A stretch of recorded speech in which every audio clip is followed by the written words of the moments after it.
Հայ-թուրքական հարաբերությունների կարգավորման գործընթացը արդեն 4 տարի է ակտիվ բանակցությունների փուլում է, սակայն մինչև այսօր ամենաէական հարցը սահմանների բացումը մնում է չիրագործված։ Կողմերը հայտարարում են դրական ընթացքի, աշխատանքային շփումների եւ փոքր քայլերի մասին, սակայն հասարակական ընկալման մեջ շարունակվում է մնալ նույն հիմնական հարցերը։ Իրական առաջընթաց կա, թե գործընթացը կանգնած է դիվանագիտական մակարդակում։ Այսօր թեման քննարկում ենք թուրքագետ Ռուբեն Մելքոնյանի հետ, փորձելով հասկանալ ոչ միայն ընթացիկ զարգացումները, այլև գործընթացի իրական ու խորքային տրամաբանությունը։ Շնորհակալություն հրավեր ընդունելու համար։ Եվ այսպես 4 տարի բանակցություններից հետո ինչու չի բացվում հայ-թուրքական սահմանը։ Գիտեք, ի սկզբանե այդ բանակցությունների առաջին փուլից հետո, երբ սկսեցին հնչել խուսափողական պատասխաններ, փորձագետների մի հատված փաստորեն ճշգրիտ դիտարկում արեց, որ այդ գործընթացը շատ նմանվում է տեղապտույտի, այսինքն գործընթացի համար եւ ամեն հաջորդ հանդիպման ժամանակ կրկնվում էին նույն թեզերը եւ նշում էին, որ այն նախորդ հանդիպման ժամանակ ձեռք բերված պայմանավորվածությունների շուրջ նորից քննարկում եղավ եւ որոշեցին այն առաջ տանել, բայց կոնկրետ արդյունքներ չկան եւ շատ հստակ է թե ինչու այդ կոնկրետ արդյունքները չկան։ Գոնե մասնագետի համար դրանք հստակ են, քանի որ Թուրքիան շարունակում է վարել երկու տիպի քաղաքականություն։ Առաջինը իր բոլոր խնդիրները Հայաստանի հետ կապված կապել Ադրբեջանի հետ եւ կոպիտ ասած Ադրբեջանի կողմից հավանություն ստանալուց հետո միայն կարող է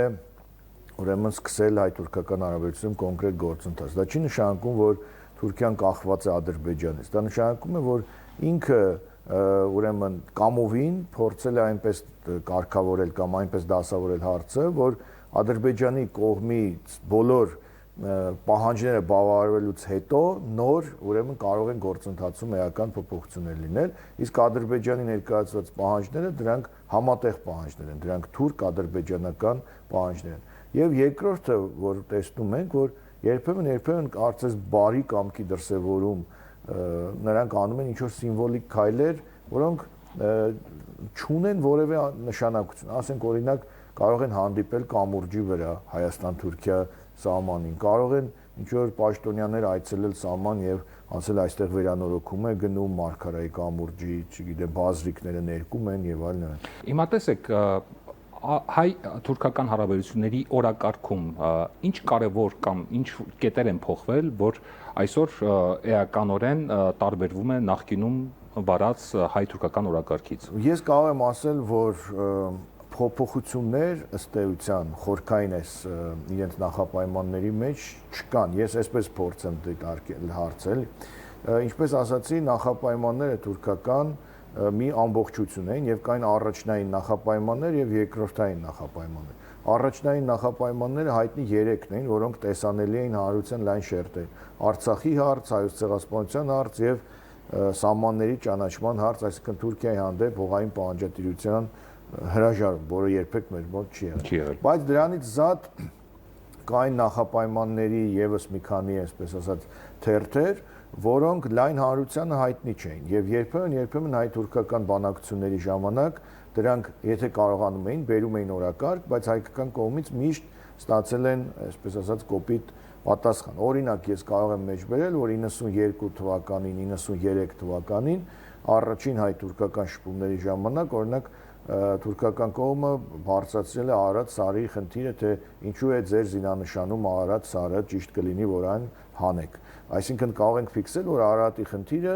եղել է թուրքական նախապայման, սկսած 90-ականներից, բայց ոչ թե եղել է առաջին 3-ի մեջ, այլ ասենք կարող է եղել է 18-րդ նախապայման։ Դրանից զատ այլ բազմաթիվ այլ ուրեմն խնդիր, դասագրքերի հարցը, դասագրքերում Թուրքիայի հանդեպ ճշտամանքի դադարեցում, Հայոց ցեղասպանության հետ կապված, եկեղեցու հետ կապված հարց եւ այլն, դրանք բոլորը ինչ որ տեղի ունենում, դրանք նախապայման են, սահմանադրության փոփոխության հարց, անկախության հռչակագրի հարց, դրանք թուրքական կողմից տարբեր տարիներին ներկայացված պահանջներ են։ Եվ հիմա մենք տեսնում ենք, որ 90-ականներից սկսած Թուրքիան որևէ փոփոխություն իր նախապայմաններում չի անում,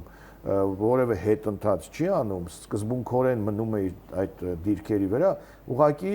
իր այդ նախապայմանները, եթե օրինակ դրանք ունեն 28 կետ, հերթով իրականացնելով գնում է առաջ։ Հետևաբար ինչ որ ձեր հարցին եթե ուղիղ պատասխանեմ, ինչն է փոխվել, փոխվել է այն, որ առաջնային նախապայմաններից զատ առաջ է եկել նաև այդ երկրորդային նախապայմանները, որոնք կամաց-կամաց կյանքի են կոչվում։ Ինչ իրական արդյունքներ են եղել այս տարիների ընթացքում, բացի հայտարարություններից եւ փոքր քայլերից, ինչպես իշխանությունը հայտարարում։ Գիտեք, փոքր քայլերը ունեն երկու մեկնաբանություն։ Լինում են փոքր քայլեր, որոնք աստիճանաբար այդ process-ը տանում են դեպի ավելի մեծ քայլերի, բայց լինում են երկրորդ տարբերակը փոքր քայլեր, որոնք ինքնանպատակ են եւ որևէ արդյունք չեն տալիս։ Օրինակ նայեք, հիմա քննարկում են մի հարց, որը տարիներ առաջ էլ կար, որ սիմվոլիկ մակարդակով եկեք վերակառուցենք Անիի պատմական կամուրջներից մեկը, որը կապում է, այսպես ասած, այս ափը այն մյուս ափին։ Դա սիմվոլիկ նշանակություն ունելով, դա այդտեղով ոչ մեքենաներ են անցնելու եւ ոչ էլ ունենալու է լոգիստիկ նշանակություն, սիմվոլիկ նշանակություն։ Հիմա տեսեք, կարող են 10 անգամ հանդիպել եւ քննարկել այդ կամուրջը վերականգնելու հարցը, բայց որևէ առաջընթաց չլինի։ Խոսվում էր իբրև թե սահմանը երրորդ երկրների քաղաքացիների համար բացել։ Դիվանագետների համար։ Այո, նույնիսկ դրան չեն կարողացել հասնել։ Նույնիսկ այդ քայլը չի արվել։ Այսինքն, սա թույլ է տալիս մեզ պատկերացում կազմել, որ Թուրքիան անգամ ամենափոքր, ամենասիմվոլիկ նահանջին, չասեմ, բարի կամքի դրսևորմանը չի գնում եւ դա մեզ ոչինչ ըստ էության չէր տալու երրորդ երկրների քաղաքացիների համար սահմանի բացումը, բայց գոնե հայաստանյան իշխանություններին կարող էր հնարավորություն տալ խոսել, որ տեսեք մենք ինչ որ ձեռքբերումներ ունենք։ Չնայած ես կարծում եմ, որ հունիսյան ընտրություններին ընդառաջ չի բացառվում, որ Թուրքիան որոշ քայլեր անի, որը թույլ տա այս իշխանություններին իրենց զինանոցը մի քիչ ուժեղացնել խոսելու համար։ Կարծես թե սկսվել է։ Հիմա մտածում են նաև Գյումրի-Թուրքիա կապը ստեղծել, ավիակապը ստեղծել։ Ինչ եք կարծում, սա կարող են դիտարկել փափուկ բացման փուլ, սահմանների փափուկ բացման փուլ։ Տեսեք, Երևան-Ստամբուլ օդային կապը եղել է նաև նախորդ փուլերում եւ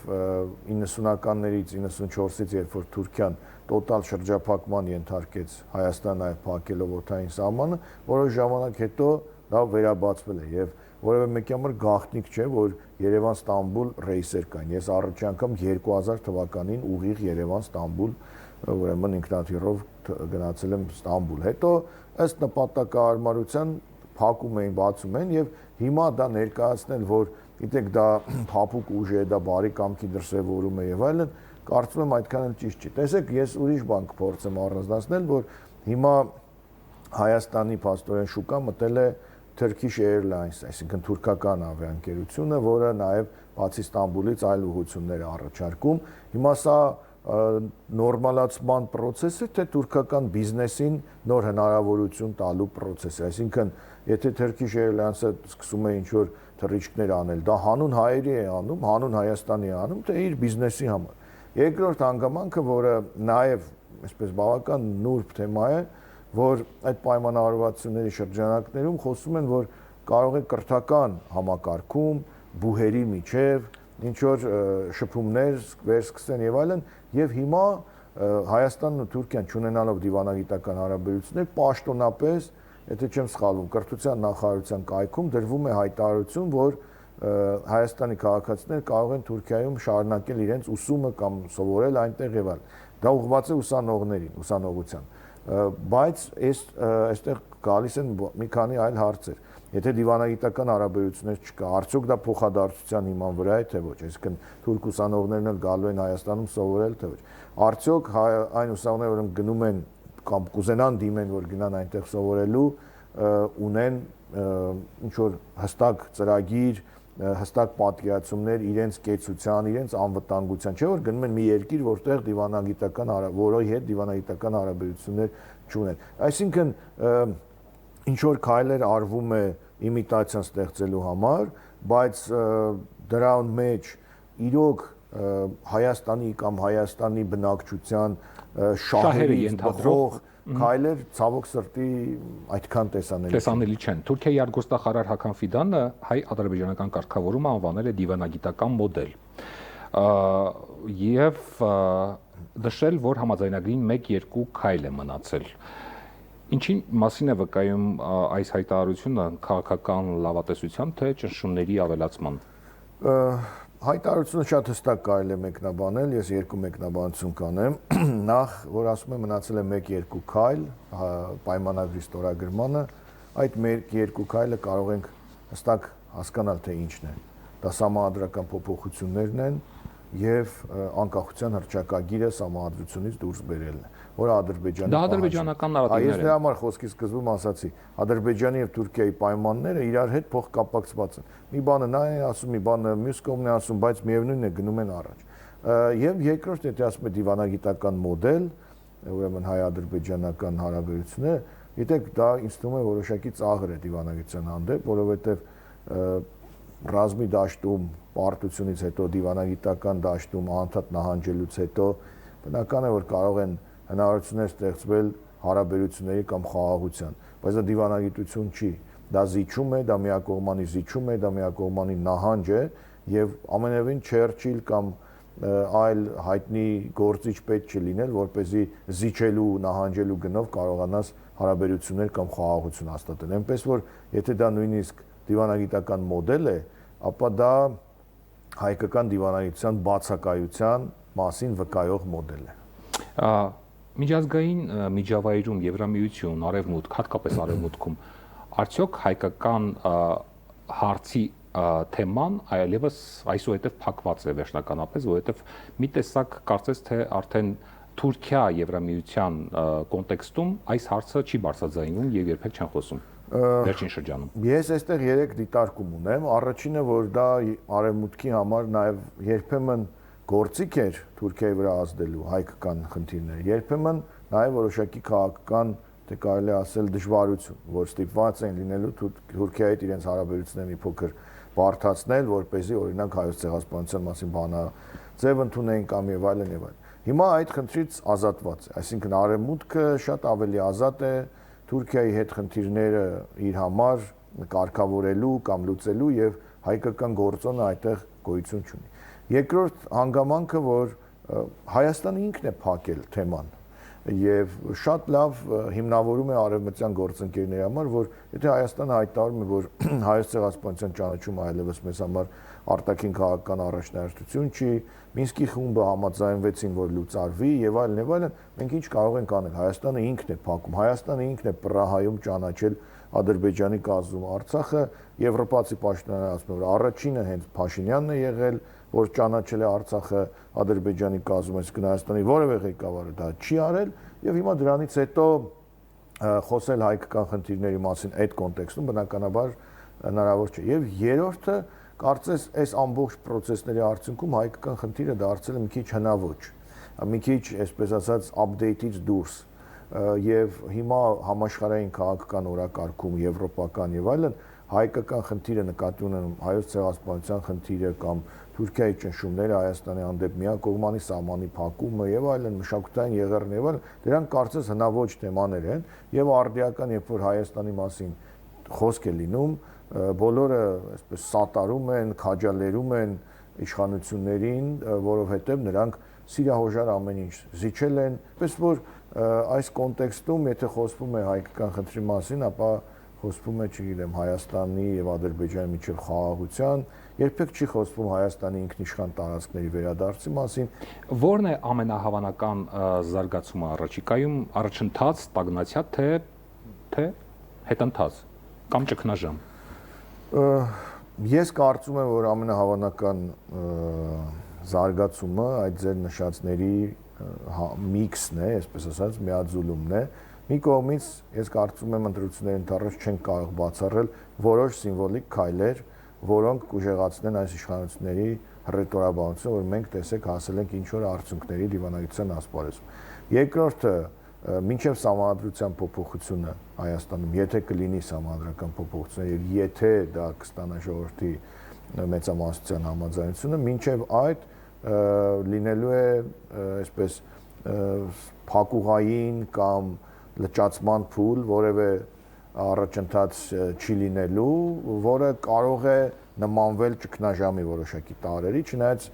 ենթադրում եմ, որ ինչ որ բան անելու են, որ այդ ճգնաժամ անունը չլինի ու այլ ուղղակի ինչ որ ընթացք, որը դեռ որևէ պտուղ չի տալիս, եւ քանի դեռ համանդրությունը չի փոխվել եւ անկախության հռչակագիրը դուրս չի բերվել, ես կարծում եմ, որ Թուրքիայից մենք Հայաստանը կարող է ակնկալել լավագույնը, ամենաբարձրը սիմվոլիկ քայլեր, ինչպիսին է Անիի պատմական կամուրջի վերանորոգումը կամ այդ ժանրի այդ ոճի իրական քայլեր, ընդ որում այդ քայլերի էֆեկտիվությունը եւ Հայաստանի համար անվտանգության հարաբերակցությունը, ես չեմ կարծում լիովին մշակված ու հասկացված է, դրան կարող ենք ենթադրել միայն այն դեպքում, եթե ուրեմն այս իշխանության համանդրական բարեփոխումների ճակերտավոր հանրաքվեն կունենա հաջողություն։ Եվ վերջում, եթե գնահատենք, սա իրական կարգավորման գործընթաց է, թե դիվանագիտական իմիտացիա։ Ես կարծում եմ, որ սա պարտության հետևանքով այսպես օրինաչափ գործընթաց է, երբ պարտությունը շարունակվում է նաև դիվանագիտական ասպարեզում եւ որևէ մեկը չի կարող ինձ ցույց տալ դիվանագիտական որևէ հաջողություն, որ այս ընթացքում տեղի է ունեցել, որովհետև դիվանագիտությունը միակողմանի զիջումը չէ, ինչպես ասած, դիվանագիտությունը փոխշահավետ քայլերն են։ Պետք է ցույց տան, թե օրինակ Հայաստանը այս ընթացքում ինչ դիվանագիտական առաջընթաց է ունեցել եւ Թուրքիայից ինչպիսի օգուտ է ստացել կամ ինչպիսի զիջում է եղել, ինչպես ասացի, ջերմուկից 10 մետր հետ են գնացել, թուրքական դասագրքերում հանվել է հայկական ատելությունը, Թուրքիան, չգիտեմ, փոխել է մոտեցումը հայոց ցեղասպանության, ինչ է եղել, որ ասենք սա դիվանագիտական հաջողություն է։ Հետևաբար սա պարտության դիվանագիտություն է, որը հաջորդել է այլ պարտություններին եւ այդ իներցիան շարունակվում է։ Եվ սա ոչ թե զուտ ուղակի քննադատական այսպես հայտարարություն է, այլ սա փորձագիտական գնահատական է, որովհետև հակառակ պարագայում ինձ պետք է ցույց տան, թե որոնք են այն ձեռքբերումները, որոնք եղել են։ Եթե միայն թե չասեմ, որ սահմանին չեն կրակում, խաղաղություն է, որովհետև իրենց պետք եղած բոլոր բարձունքները վերցրել են Ջերմուկում, Վարդենիսում, Սյունիքում, բնականաբար այս պահին կրակելու երևի կարիք էլ չկա, բայց երբ որ իրենց ցանկությունները կամ իրենց նպատակները թելադրեն կրակել, ապա հաստատ կրակելու են, որովհետև Ադրբեջանի մտածողությունը Հայաստանի հանդեպ չի փոխվել։ Դուք կարող եք նայել Իլհամ Ալիևի ելույթները։ Դուք Ադրբեջան ասելով նաև Թուրքիա եք հասկանում։ Դե այս ընդհանուր հռետորաբանությունը Ալիևի ելույթներում մի կերպ իրեն զսպելով ինչ որ խոսում է խաղաղությունից, բայց մեկ էլ խոսում է, որ թշնամուն մենք ջարդեցինք, ազատեցինք եւ այլն, մեր հողերը եւ այլն։ Այսինքն պետք չէ զբաղվել ինքնախապկանքով։ Շնորհակալություն մեր հարցերի պատասխանելու համար։ Մենք զրուցում էինք թուրքագետ Ռուբեն Մելքոնյանի հետ։ Ցտեսություն։